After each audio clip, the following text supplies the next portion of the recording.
최저임금 그렇게 굉장히 우리가 미국보다 훨씬 높은 거 아시죠? 그런데 지금 기업하는 입장에서 이게 계속 올리잖아요. 또 저 최저임금 위원회라는 게 있는데, 근데 이게 10,000원 정도에서 2% 올리는 거하고 5,000원대 2%가 같습니까? 틀립니까? 다르죠. 폭이 다르죠. 예. 네. 폭이 다른데 계속 퍼센트를 주장해서 올리거든요. 이거 어떻게 돼요? 요즘에 무이나 점포가 왜 늘어날까요? 감당이 안 되니까. 예. 자영업자는 왜 망한다고 그럴까요? 네. 그럼 실업률이거든요, 이것도. 그럼 노동자도 좋아질 게 아니라. 그래서 지금 이 현상이 계속 진행된다고 보시면 됩니다. 최저임금은 계속적으로 꾸준히 올릴 거거든요. 예.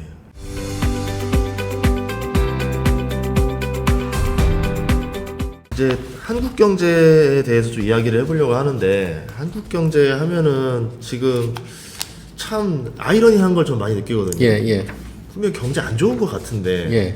내수는 지금 뭐 너무 비명을 많이 지르는데, 예. 증시는 또 최고점에 있고, 예. 부동산은 또 강남 부동산은 또 뭐 신고가를 속출하고 있고 이런 거 예. 보면서 더 사람들이 되게 박탈감을 느낄 수도 있겠다라는 생각이 들어요. 당연하죠. 일단은 이 한국 경제가 이게 부동산 값 오르고 통화량이 오르고 이제 저금리 이후로 그럼 부동산 값이 그래서 오르고 그 이후에 이제 그 키워드가 한국 경제를 지배한 제가 보기엔 한 20년 된 것 같아요. 예. 양극화란 얘기. 예. 그래서 지금 우리 대표님 말씀하신데, 야, 증시는 왜 이렇게 오르고, 그건 뭐 양극화 아닐 수도 있지만, 왜냐면 일반 그 분들도 돈이 없으신 분도 증시가 하도 오르니까 요즘 막 자꾸 사들이니까, 그럼 양극화랑 관계가 없을 수 있는데, 집 같은 경우 보시면 아시겠지만, 강남 집값도 다시 오르잖아요. 근데 또 지방 집값은 또 이게 빠지거나 미분양 나거나 난리 나잖아요. 그래서 뭐 서울하고 지방 집값 뭐 격차가 사상 또 최고로 벌어졌다면서요. 근데 이거 왜 그럴까? 근데 아시겠지만 그게 제가 아까 모두에 얘기했던 이 통화정책의 그 잘못이라고 계속 얘기하거든요. 이게 DJ 그 정부 때 물론 외환위기를 극복하는 과정에서 난 필연적이라는 생각도 하긴 하는데, DJ 정부 5년간 M2라고 통화량 총통화라고 했잖아요. 그 당시에 통화 지표인데 M2가 그러니까 5년 동안 몇 배가 됐을까요? 보통 그다 10%씩 오른다 하더라도 진짜 많아요. 2배 정도 아니에요? 4.5배가 올랐어요. 5년 동안요? 예. 그게 집값이 오르기 시작한 근본 원인이에요. 너무 많이 풀었는데. 예. 그러니까 DJ 정부 때 국민의 정부라고 그랬잖아요.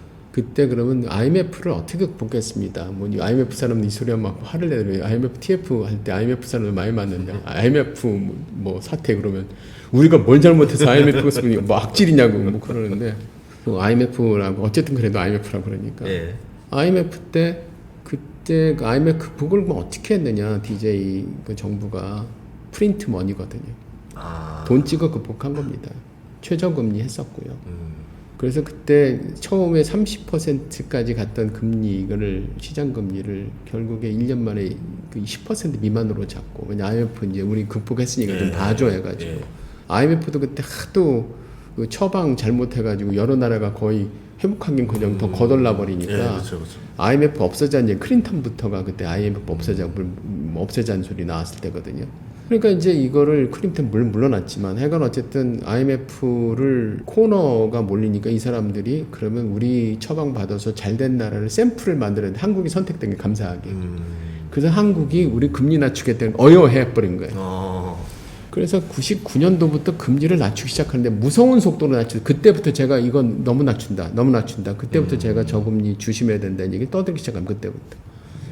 그게 당연히 낮추면서 이제 통화량이 풀리기 시작합니다. 금리 낮추면 이 동전의 양면 같은 거거든요. 통화량이 4.5배가 증가하는데, 아시겠지만 우리가 경제학 가르칠 때 이렇게 가르칩니다. 야, 물가가 또는 가격이 뭐니라고 학생들을 물어보면 다들 학생들이 고등학교 때 배운 얘기를 해서 시장에서 수요와 공급이 만나서 결정되는 물건의 가치입니다 라고 얘기를 해요. 맞는 얘기예요. 그런데 통화론자라고 하시는 분들이 계시잖아요. 프리드만 같은 사람. 그런 분들은 가격의 또 다른 정의를 얘기해요. 그게 뭔데요? 가격이라는 것은 시중에 풀려있는 그 돈의 양하고 시중에 풀려있는 재화, 물론 서비스 들어가 있죠. 재화의 양을 서로 맞바꾼 교환 비율이래요. 약간 재화와 돈의 환율 같은 개념이에요? 바꾼 거예요. 교환 비율이래요. 환율이에요. 그 예를 들어서 이런 거예요. 우리가 제가 학생들 가르칠 때 이런 거 많이 쓰는데, 야, 그 어느 경제가 있어. 그 지금 물병이 5개밖에 없어. 지금 저는 컵 갖고 있지만 물병 5개인데 사람들이 물병만 사고 팔어. 딴 재원 하나도 없어. 사람들이 물병만 사고 팔어. 거기에 풀려 있는 돈의 양은 100만 원이야. 딱 100만 원. 그러면 결국에 균형 상태, 뭐 이퀴리비리엄이라는 어려운 얘기 쓸 것도 없고, 그러니까 사고 팔고 다 끝나면 그러면 병 하나 값은 얼마게 사람들 다 대답합니다. 20만 원이요. 5개를 100만 원 나누면 20만 원이죠. 그쵸? 네. 근데 한국은행 생각에 시중에 풀려 있는 돈의 양이 너무 적네. 그래서 이번에 인쇄소 가서 100만 원 찍어다 200만 원을 만들어 줍니다. 그 병 그대로입니다. 병은. 자, 물병 5개 돈 200만 원. 자, 그럼 병값은 얼마지? 그러면 균형 상태로 가면 당연히 40만 원. 40만 원. 네. 자, 통화량 2배 됐잖아. 물가는 2배 됐잖아. 그거는 무슨 수식으로 봐도 당연히 그 얘기 나오는데, 자, 그렇게 4.5배나 플러스 물가가 올라야 되잖아요. 아, 옛날 같아도 안 풀었겠습니까? 돈 풀면 돈이 흔해지니까 사람들 돈 벌고 해피하고, 원래 선거 전에 특히 많이 돈 풀잖아요. 그쵸, 그러면 그쵸, 이제 표가 많이 나오고. 그런데 왜 그 돈을 못 풀었을까, 옛날에는? 한 번은 못 풀거든요, 그렇게. 왜? 아까 인플레 때문에 그렇습니다. 인플레가 귀환을 하거든요. 너 예를 들어서 야, 돈 2배 풀어가지고 난 임금이 2배가 됐대. 만세 그러는데. 그럼 짜장면 값도 2배 되겠죠. 예, 짜장면 900. 야, 이제 물가도 한 뭐 3배 됐대는데 그 뭐 승수효과 때문에. 그럼 나 더 가난해지는 거 아니에요? 그럼 경제가 완전히 나빠지는 거예요. 그래서 바이마르 공화국을 겪었던 그런 그 인플레 악령 때문에 독일도 지금도 인플레에 대해서는 그렇게 신경질적이고 전 세계 국가가 인플레에 대해서는 굉장히 신경질적이었었죠. 그렇죠. 다 당해봤으니까. 당해봤으니까. 예, 이게 득보다, 멀티플레는 더 나쁘다고 그러는데, 그건 가끔 이런 현상이 없고. 그 로마 시절부터 인플레는 많았거든. 네. 그리고 인플레가 이게 폐해가 크다 보니까 다들 한국은행이나 이런 데 보고 통화 정책에 무슨 건전성 얘기하고 뭐 원칙 지켜라.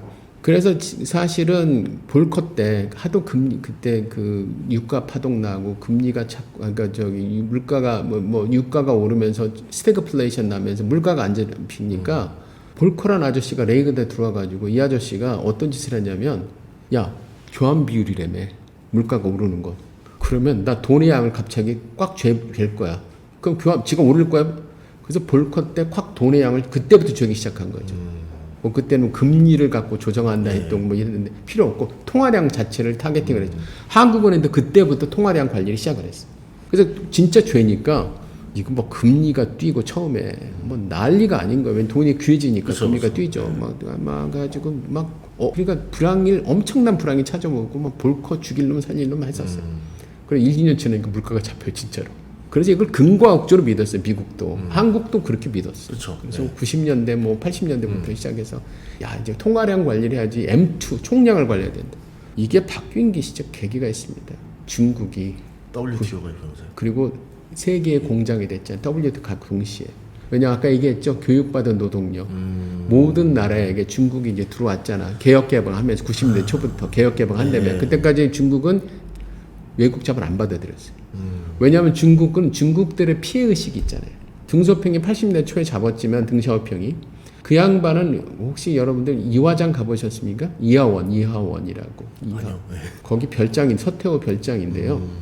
인공섬도 만들고 산이 없으니까 인공 산도 만들고 그 서태후라는 분의 마지막 황제 그 어머니 그 어머니는 아니고 어쨌든 그 이분이신데 태우인데 이분일 때 프랑스군, 영국군이 연합군이 와가지고 페이첵에서 한참 떨어져 거기까지 다 불타고 간 적이 있어요. 그러니까 외세라고 한 적에 대해서 굉장히 신경질적이었어요. 그 전까지 받는 게 아니다. 등소평이 개혁 개방을 해서 그 전까지는 이제 그 개혁 개방하는 전에는 그 식량의 그 집단 농장을 해체하면서 식량이 갑자기 증산이 되기 시작해요. 근데 집단 농장 때문에 잘 안 되는데 네. 네가 사람이 그 본성이라는 게 웃깁니다. 네가 재배한 건 네가 먹을 수 있다고 하니까 다들 너도 나도 아우성치고 재배를 해요. 식량난에 벗어났어요. 딱 10년 만에. 그 등시합평이 이제 그러고 있는데도 천안문 사태가 터지니까 야 이게 우리가 먹고 사는 문제 여기서 끝나는 게 아니라 큰일 났다. 이거 먹고 사는 문제를 더 해결하지 않으면 우리 또 이런 밀란이라는 게 일어날 수 있다. 그래서 한 게 이제 개혁개방. 악마하고도 손잡는다는 외국 자본이었습니다. 한국도 그때쯤 국교 수교를 회복하면서 다시 또 한국 기업도 들어가기 시작했죠. 그때 어마어마한 기업들이 들어간 이유가 무슨 뭐 세제 혜택, 뭐 법인세 몇 년 공짜, 땅도 몇 년간 공짜도 있지만 말씀드렸잖아요. 교육받은 양질의 노동력. 어마어마하게 들어갔어요. 90년대에 갑자기 중반부터 초반부터 이미 세계 공장 수를 중국이 듣습니다. 그리고 중국이 점점점 세계 공장 늘어가는데 물가가 세계의 물가가 떨어져요. 이게 중국이 올라가잖아요. 그 그래프도 내가 먼저 보여드릴 수 있는데 중국의 수출 비중 90년대 중반쯤 엄청 높아지기 시작해요. 90년대 말쯤에 세계 냉장고의 90%는 중국제입니다. 이미. 근데 TV도 비슷한 식. 그래서 이게 어마어마하게 크로스가 일어나는데 중국이 물가를 다 잡아버린 거예요. 아 그렇잖아요. 중국이 양질의 노동력인데 뭐 반만 매기 좀 일한다면서 그때만 해도.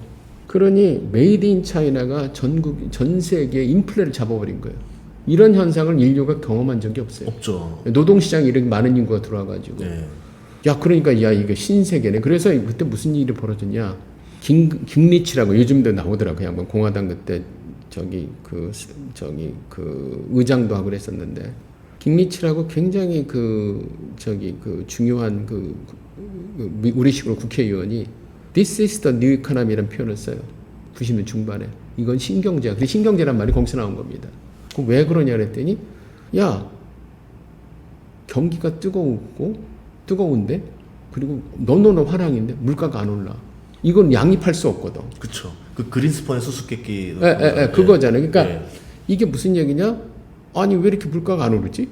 그렇게나 돈이 많이 풀렸는데 아까 얘기한 물병 얘기하면 말도 안 되는 거잖아요. 네. 그런데 이제 경기 뜨거워졌고 돈도 많이 풀렸어요. 아 참, 내 얘기 나중에 해야 되겠구나. 근데 그린스팬도 그걸 보고 돈을 그때부터 뭐 통화량 관리 안 하고 다시 뭐 금리를 타겟팅한다는 표현 비슷한 슬쩍 돈을 풀기 시작해요. 그래도 물가가 안 올라요. 그래서 다들 박수 쳤잖아요. 그린스팬 위대한 중앙은행장.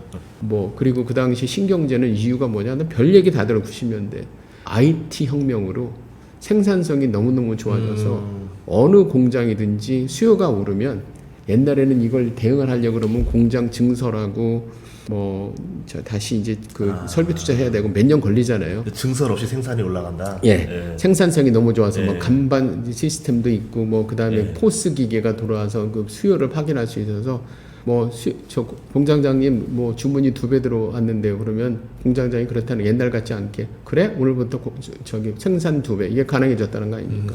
그러면서 물가가 안 오른다는 설들이 엄청 나왔어요. IT 혁명 때문이다. 효율이 좋아져서 그렇다. 그럴까요?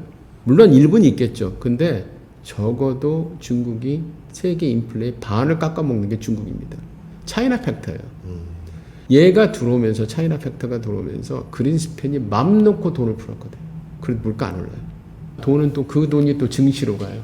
그래서 이게 뭐 나스닥 혁명도 일어나고 난리 났었잖아요. 그러다 한번 그 법을 떼겨졌지만 그러니까 이게 박수치고 했던 거고 또 하나 이제 그 나스닥 깨지고 나니까 그린스팬이 이제 몰리잖아요. 네가 버블을 만들어 가지고 너 때문에 나스닥 깨지고 어쩌고 저쩌고 이제 우리가 힘들다니까 이 아저씨가 다시 한번 돈을 또 공급합니다. 엄청 풀어요. 그럼 분당 그 뒤에 있는 헬리콥터 벤이라고 베넌트라는 사람도 또 돈 또 풀어요. 그때도 물가 안 올랐어. 왜? 중국이 물가 안정자 디플레이트 역할을 계속 해줬거든. 당연히 중국에서 이 등장은 세계로 봐서도 복음이었습니다. 신경제를 가능케 하는 거예요. 아무리 경제가 뜨거우고 통화량도 많고 증시가 뜨는데 그 무정성 다 그리고 그게 사고 친 게 뭐냐면 서브프라임입니다. 그 돈이 주택부문 미국도 왔거든. 그 풀린 돈들이. 돈이 주체를 못하니까 어디라도 그러면, 쏟아서 들어간다 이거. 그래가지고 터진 게 이제 서브프라임이었던 거고 사고를 치죠. 근데 우리 DJ 선생님 계실 때 대통령 계실 때 이 양반도 똑같은 혜택을 받았어요. 돈을 그렇게 많이 물가가 안 올라요. 그래서 그때 웃기는 얘기인데 우리 이코노미스트 사이에서는 이건 선상님만 할 수 있는 묘기요 그런 소리도 나왔습니다. 왜? 돈 풀어도 물가가 안 오르니까. 그게 무슨 혁명일까요? 아니요. 중국 때문에 IT 혁명 그게 아니라 이걸 보고 그 다음 역대 중앙은행장들은 돈 푸는 거에 대해서 별로 스트레스가 없습니다. 물가가 안 오르니까. 안 오르니까. 소비자 물가 안 오르지 않다 중국제로 깔아버리는데 마대 인 차이나죠. 마대째. 그러니까 아무리 약을 처방해도 부작용이 없으니까 그냥 약을 막 계속 처방해줄 먹어라 하는 거예요. 그러니까 그러다 보니까 4.5배가 올려서 그때부터 DJ 선상립 때부터 뭐가 올렸냐면 주값이 그때 뜨기 시작합니다. 그게 처음에는 코스닥 같죠. 그 우스갯소리로 그 당시에 코스닥 갈 때 왜 코스닥이 뜨냐 그랬더니 뭐 그때 제 새로운 기술 같은데 아마 퍼가 5,700배인가 5,800배인가 우리 직원이 거기 가 돈 벌었다고 나한테 다시 낮춰주더라고. 근데 그때 미친 장세감이 있었는데 그때 돈 푼 시점이랑 일치해요. 그래서 그게 이제 처음에는 잘 됐다가 이제 버블이라고 무시해가 깨지니까 다시 한번 뒤에 있는 중앙은행 또 한번 그때 돈 또 풀거든요. 그럼 이제 그분은 또 부동산으로 가고. 예, 집으로 왔죠. 그게 저금리랑 같이 계속 진행된 거예요. 그런데 이제 그게 양극화가 시작된 거예요. 이제 그러면 문제는 뭐가 되느냐? 돈이 이렇게 풀리기 시작하면서 양극화가 시작이 되면 얘기 드렸잖아요. 집값은 앉은 자리에서 돈을 버는 거예요. 그 있는 사람은 그게 그쵸. 이제 흑수저, 금수저 얘가 그때부터 나오는 거예요. 부모한테 받은 거, 부모가 좀 돈이 있어서 예. 해준 집은 뭐 우리 대표님은 금수저인지 모르시겠지만, 알겠어. 완전 흑수저입니다. 네, 흑수저. 저도 흑수저입니다. 예. 흑수저가 되니까 금수저는 앉아서 돈을 벌고 그걸 또 대가 물림이 되고 그러니까 안 가진 사람은 화가 나는데 근데 문제는 뭐냐면 이 없는 분들도 이게 스프리라고 그러죠. 이게 내가 참여 안 한 내가 바보잖아요. 그리고 어떻게 됩니까? 당장 이 사람들도 거기에 빚어둬서 하죠. 예. 난리 나잖아요. 옛날 그 코스닥 버블 때도 다 빚내서 아, 다 그럼요. 회사원들 다 했었던 것처럼. 예. 예. 그래가지고 이제 그 당시에 너무나 나들 들어와가지고 이제 이 주식을 사들이기 아니고 이제 집을 사들이기 시작하죠. 근데 이분들이 집 사면 항상 이게 공짜로 집을 올라가면 더 좋은데 물론 옛날에 그때쯤 산 사람은 결국 버셨겠지만 빚을 잊게 되면 당장 그것이 올라갈겠다는 그 신념 때문에 사신 건데 고민이 되죠. 뭐가 되냐면 이게 꼭질 수도 있고요. 사이클상 예. 당장 원금과 이자 갚아야 되면 어떻게 갚으실래요? 그러면 당장 이게 하는 일이 원금과 이자가 높아지면 가계부채가 그때부터 늘어나기 시작합니다. 이 사이클이 계속됐기 때문에 우리 대한민국 가장 큰 취약점 중에 가계부채가 너무 많다는 거예요. 뭐 전 세계 GDP 대비는 뭐 1, 2위 한다는 소리까지 있고 그건 그 얘기 통계 다시 봐야 되겠지만 그러면 이게 가계부채가 굉장히 취약해진 이유가 결국엔 이 결론이 뭐가 되느냐? 집값은 올라요. 그래서 오르면 문제가 뭐냐? 자 결론이 그거예요. 부자에게는 더 많은 부로. 빈자에겐 더 많은 빚으로 풀려요. 이게 또 내수부진의 원인이에요. 왜?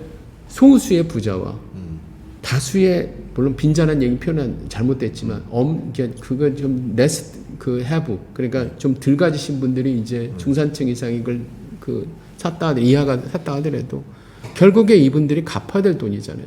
그럼 원금과 이자 갚다 보면 돈이 없어요. 그렇죠. 왜냐면 이 부동산이 오를 거라는 희망만 가지고 지금 그 영끌 들어가는 거니까. 영끌 들어가는 거. 그러면 이게 지금 20년 이상을 지금 지속한 현상이거든요. 근데 그 출발은 DJ 선상님 때부터 IMF 극복을 그때 너무 좋았거든. 왜냐하면 아무리 돈 풀어도 물가가 안 오르니까 그 물가의 역습을 받지 않는 중앙은행장은 계속 풀 수밖에 없어요. 그런데 그게 지금 현재 최대 문제가 이제 기본적으로 그때부터 내수 부진이 이제 점점 상습화되기 시작해요. 근데 여기에 대해 이제 그래서 결론이 뭐냐? 그럼 자 이제 빤히 보이는데 그때 돈 가지신 분들은 어떤 일이 벌어냐? 집값이 오른 분들은 럭키하게 총기회라도 그래도 영끌에 들어가신 분들 집값 올랐을 테니까 그때 분들은 뭐 지금 이제 60대가 되신 분들인데 돈이 여유적으로 많으신 분들 꽤 있죠. 그때 집 사신 분들. 그리고 아들한테 좀 물려달라고 그러면 내가 풀어서 물려줄 수도 있어. 그런 분들은 상대적으로 여유가 있어요. 근데 그때 그런 것에 참여를 안 하신 분고 무리하게 집을 사셨다거나 감당할 수 중간에 팔고 나왔다거나 그러면 빚만 남기고 돈도 못 벌고 그런 분들이 많은데 지금 어쨌든 여기도 노인층도 지금 은퇴 계층 지금 그 베이비 부머세가 대량으로 은퇴하는데 여기도 양극화예요. 그러면 가지신 분들은요. 외제차 요즘 너무 좀 다들 외제차 요즘 옛날에 괜히 기획권 2000 초반만 해도 길에 걸리는 게 외제차 아닌가요? 그렇죠. 집값이 싸 보인대요 또 집값에 비해서. 그리고 또 하나 양극화는 뭐냐면 이게 주로 또 이게 말씀드렸지만 노 대통령 때 진대중 대통령 때 겹치면서 결국에 수도권 위주의 노태우부터 시작됐지만 시절부터 집값이 오르다 보니까 격차가 또 벌어지니 계속 수도권 쪽으로만 다 부가 몰려요. 그리고 또 노무현 대통령은 또 이거를 또 완화해 보겠다고 지방에다 혁신도시니 무슨 도시니 만들었는데 또 이게 또 토지부상가 때문에 그 돈이 또 와서 수도권을 또 그러다 보니까 수도권의 일부 지역에 사시는 분들은 돈이 여유가 있으니까 당연히 지금 그분들이 뭐 예를 들어서 해외여행 좀 뭐 그런 분만 그러니까 또 모방 심리도 있잖아요. 나도 예. 인간들 가는 나를 왜 못 가니까 다들 가서 이제 해외여행은 다 가시는 것보다 플러스. 그런데 지금 아시겠지만 그 증시도 오르고 뭐 그렇다 그러는데 일부 수출 기업도 잘 되죠 지금도. 근데 반대로 물어보면 내수는요 전반적으로 참 안 좋아요. 요즘에 빈 가게도 그렇게 많은 거 보이시잖아요.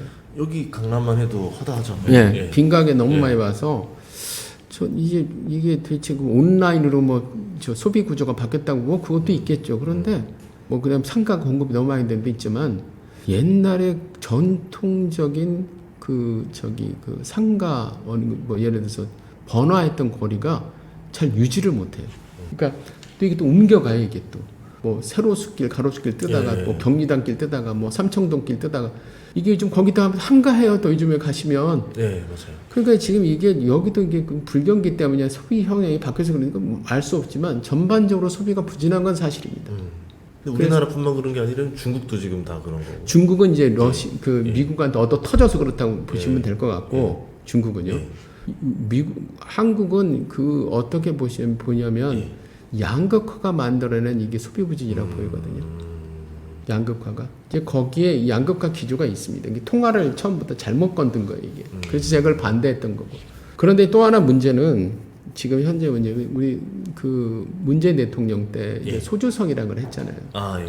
이게 지금 결정적으로 이런 추세를 더욱더 악화시킨 측면이 있고 거기다 이제 그걸 고비용 저효율 경제라고 그러잖아요. 한국 경제가 고비용 저효율 경제 구조가 출해돼서 예를 들어서 지금 이게 앞으로 이제 극복하기 저는 굉장히 힘들 것으로 보이는데 소주도 성장, 소주성이라고 그래서 난리 났잖아요. 소주성이 재미없었던 이유는 맥주성이라고 했으면 굉장히 괜찮을 뻔했다는 소리도 있지만 우스갯소리도 최저임금을 한 2년 사이에 그 집권 2년 사이 2년인가 3년 동안 바짝 올렸잖아요. 그 바람에 알바 자리가 진짜 많이 사라졌어요. 예. 키오스크로 바뀌면서. 그러면 예. 그래서 최저임금 이제 그때 지금 내수 부진의 그 얘기를 지금부터 왜 우리 한국 경제 구조적 문제에 대해서 몇 개만 얘기를 하죠. 그게 이제 내년도 성장률에 영향을 미치기 때문에. 첫 번째가 경제 정책이 아까 얘기한 소주성 같은 걸로 이런 밑에 DJ 때부터 깔려왔던 그 통화량에 의한 이런 양극화 문제가 깔려 있고요. 양극화가 왜 그럼 소비 부진으로 이어지자 그러면 전 그때 또 학생들한테 드는 비유가 하나 있습니다. 부자가 한 명이 있고, 그러니까 예를 들어서 이런 건데 100명이 있는데 부자가 한 명이고 얘는 한 달에 1,000만 원, 1억을 벌어. 나머지 99명은 한 달에 한 100만 원을 벌어. 이런 경제하고 이쪽에 경제는 그 부자가 1억짜리 부는 부자도 있지만 대부분 평등해서 다들 부자 1억보다 부자는 5천만 원 좀 벌지만 나머지 99명이 한 달에 한 500만 원에 600만 원을 벌어. 자, 겨울이 왔어. 부자는 코트를 사 입어야 돼요. 100만 원 갖고 컵에 올라가지고 사기가 좀 꺼려져요. 자, 부자 아무리 부자라도 자기 코트 10벌 삽니까? 20벌 삽니까? 하나 사죠. 하나 사죠. 이분들은 코트를 못 사잖아요. 근데 500만 원 경제, 600만 원 경제에서는 이분 코트 하나씩 다 살 거 아니에요. 내수가 살아나죠. 양극화는 그런 면에서 나쁜 겁니다. 근데 그 양극화를 인위적으로 또 세금으로 뜯다 그건 조정이 안 돼요. 양극화는 이따 말씀드리겠는데 양극화는 오히려 조정이 안 돼요. 세금 갖고. 원래 세금의 그 역할이 그거긴 한데 잘 안 됩니다. 자, 그래서 결론을 말씀드리자면, 결론을 중간 결론을 말씀드리자면 소주성 때 이런 상황을 좀 더 악화시켰어요. 처음에 이제 내수 부진이 지속되니까 이분들도 분명히 선의로 했을 겁니다. 그렇죠. 경제를 살려보겠다고. 그래서 이제 굉장히 참신한 아이디어를 갖고 온 거예요. 경제학적으로 한 번도 검증이 안 된 아이디어였어요. 소득주도 성장이라는 게 실질적으로 현실에서 포드의 실험이라고 한 거 외에는 일반 개별 기업의 단위 이외에는 성공한 예가 없어요, 역사적으로. 근데 우리 노무현 대통령, 문재인 대통령 그랬거든요. 듣지도 보지도 못한 새로운 세상을 보여주겠다. 새로운 세상이 열렸고요, 진짜로. 그래서 가보자는 길이라고 그랬으니까 그분이. 근데 그분은 선의가 있었다고 생각해요, 지금도. 그런데 생각했겠죠. 소득이 오르니까 소비도 오르지 않겠나. 근데 이제 그게 어떻게 되냐면 최저임금 바짝 올리니까 경제학 이론으로도 그렇고 실제로 실험리로 오릅니다. 저 아까 직접 해봤다고 그랬잖아요. 최저임금이 어떻게 됐는지를. 실험률이 올라요. 알바 자리 없어지죠. 빠르게 없어졌어요. 그리고 자영업자, 소상공업자들은 당연히 이게 소비, 이게 투자를 못 해요. 그 가격 네. 키우겠어요. 내가 먹고 살기 바빠 죽겠는데. 그러면 소비하고 투자 부진이 오겠죠, 그러면. 그러면 당연히 이 실업이 늘어나니까 그러면 한국은행 보고 야, 너 저 금리 내려. 경기가 너무 나빠. 한국은행은 또 압박을 하니까 경기를 살리려면 기본적으로 우리가 금리를 내려야 써. 해가지고 내리겠죠. 예. 내리면요, 거의 반드시 집값이 오릅니다. 그쵸. 그럼 경제 이론도 그렇고 예. 뭐 실제적 메커니즘을 봐도 그러는데 집값 오릅니다. 그럼 집값이 오르면 또 그 우리 참여정부부터 시작해서 집값을 못 참거든요. 이게 문재인 정부도 그렇고 나는 도저히 못 참겠다. 그러면 안정책이라는 게 부동산 안정책. 이게 세금 올리는 거 하고요. 집 거래 못하게 뭐 거래세 같은 거 왕창 올려서 이게 이제 꼼짝 못하게 만들려는 건데 그거 아시겠지만 그렇게 되면 가처분 소득도 줄고 부동산 시장이 얼어붙으니까 일시적으로나마 그러면 어떤 일이 벌어집니까? 이거는 경기 부진입니다. 안 그러겠어요? 소비도 안 일어나고 가처분 소득도 주는데 그러면 다시 경기가 또 불황이 깊어진다고 그러니까 또 야, 네 저번에 내렸던 금리가 충분치 않은가 보여? 또 내려. 그럼 한국은 또 내리죠. 한국은 또 내리니까 집값이 상승하고 상승하면 또 규제책이 또 나옵니다. 그래서 이게 경기 부정의 도로리패가 27번 반복됐습니다. 문재인 정부 때. 그래서 지금 이게요. 집값은 계속 떠 있는 상태고 주거 안정은 위협받게 됐고 세금 부담대로 뭐 문재인 정부 좀 내려주긴 했지만 다시 또 올리잖아요 지금. 그래서 지금 구조적 내수 부진이 이제 계속 가는 건데 그 후유증도 지금 코로나까지 가세하면서 후유증이 지금 계속 이어지는 거거든요. 근데 그 다음 말씀을 드리자면 이제 여기서 제가 한마디만 드리고 할게요. 예. 히포크라테스가 제가 선이란 얘기를 썼는데 저는 역대 정부가 다 선의를 갖고 있다고 생각을 하거든요. 선이 있습니다. 물론 정권력도 있지만 그 위에다 선의는 갖고 있어야지 나라를 경영을 해야지 다음 선거에 또 이길 거 아닙니까? 예. 근데 이제 선의가 꼭 좋은 건 아니라는 말씀을 드리려고 하는 겁니다. 무슨 얘기냐? 히포크라테스 선서에 보시면 유명한 얘기가 있습니다. 나는 환자에게 도움된다고 생각한 처방은 따르지만 환자에게 해를 끼칠 수 없는 처방은 절대 따르지 않겠다. 도움된다는 처방을 역대 정부는 합니다. 그런데 이제 문제가 미국 격언이 유명한 게 있죠. 지옥으로 가는 길은 선의로 포장되어 있다. 그 왜 그러냐? 네. 어떤 사람이 집에 있는데 앞에 가는 자기 비포장들에 여름에 그냥 뼈 앞에서 많은 사람들이 낑낑대고 땀을 막 비오듯이 흘리면서 그냥 먼지 막으면서 가더래요. 그래서 저 사람 고생하는구나.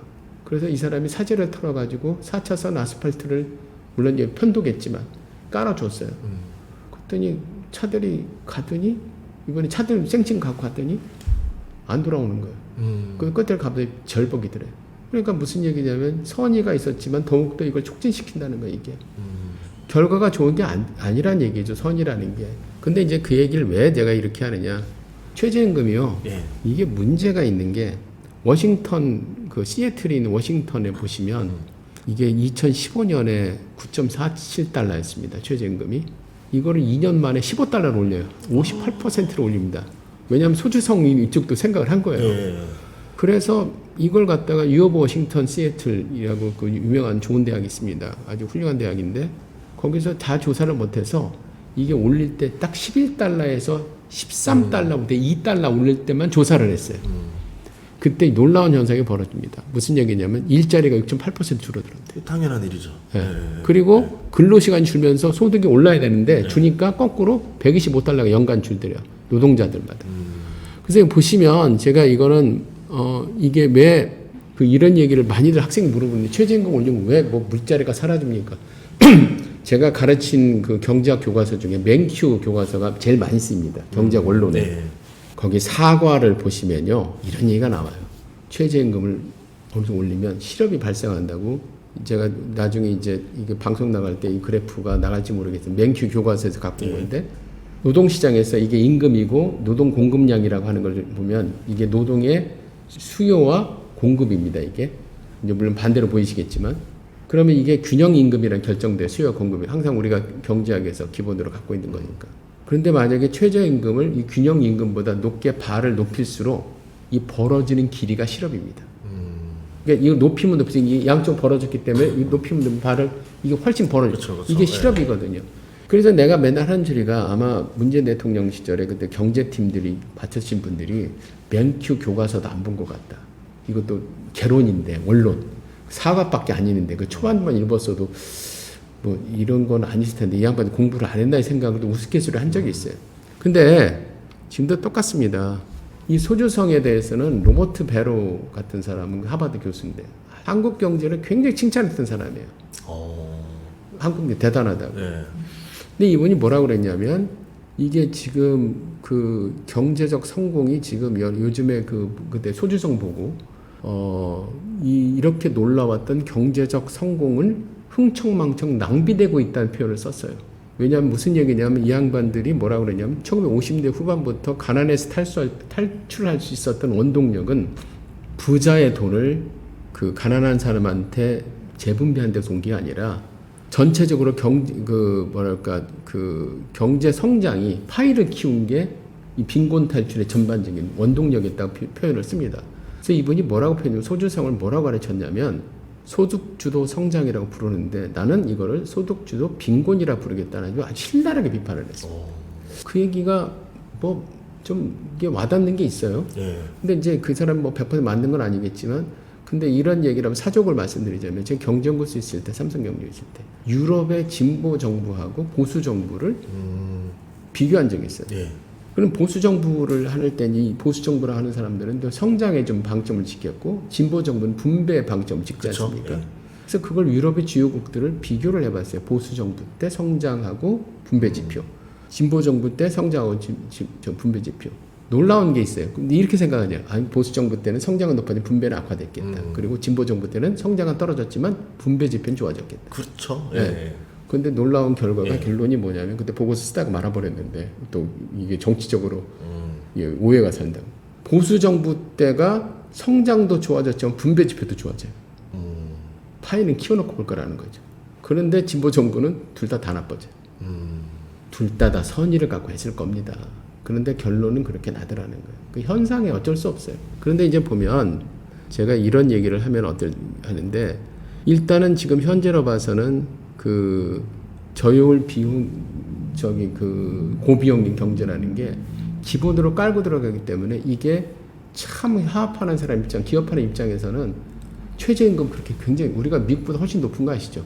미국의 최저임금은요 연방 기준이 2009년에 결정된 7.25달러입니다 시간당. 물론 주마다 다르게 할 수 있습니다. 뭐 도시마다 좀 다르게 할 수 있는데 그 높은 나라도 많이 가. 시애틀 뭐 15달러라고 했잖아요. 근데 미국 연방 기준 2009년 따르는 주가 반 정도가 됩니다. 전체 주 중에서 7.25. 그런데 이걸 7.25를 안 바꿨어요 2009년 동안. 미국 사람 몰라서 안 바꿨을까요? 그냥 선택의 자유에 맡긴다는 거죠. 근데 그 반 이상이 반 정도가 주가 7.25를 따라요. 한국보다 훨씬 낮죠 그렇게 따지면. 뭐 완전 환율이 더 올라가면 어떻게 될지 모르겠지만. 그런데 지금 기업하는 입장에서 이게 계속 올리잖아요. 또 저 최저임금 위원회라는 게 있는데 거기에 굉장히 좀 그 진보적 성향을 하는 분들이 많이 포진돼 있어서 계속 푸시를 해요. 뭐 물가 상승을 파봐야 된다. 근데 이게 10,000원 정도에서 2% 올리는 거하고 5,000원대 2%가 같습니까? 틀립니까? 다르죠. 폭이 다르죠. 폭이 다른데 계속 퍼센트를 주장해서 올리거든요. 그럼 기업하는 입장에서는 굉장히 고심을 해요. 이거 어떻게 돼요? 요즘에 무인화 점포가 왜 늘어날까요? 감당이 안 되니까. 자영업자는 왜 망한다고 그럴까요? 그리고 자영업자 사장님들이 종업원보다 못 번다면서요. 못 벌고 본인이 투잡을 뛰러 다니더라고요. 투잡 뛰러 다니죠. 돈이 안 되니까. 이게 사실은 그 자동화도 해야 돼. 무인 점포, 뭐 라면 가게도 무인 점포 많아졌던데. 그럼 실업률이거든 이것도. 그럼 노동자도 좋아질 게 아니라. 그래서 지금 이 현상이 계속 진행된다고 보시면 됩니다. 최저임금은 계속적으로 꾸준히 올릴 거거든요. 이게 이제 어떻게 뭐 결단하지 않으면 어느 정부가 이 최저임금을 결단하겠어요. 계속 올리는 걸 관성이 생겼는데.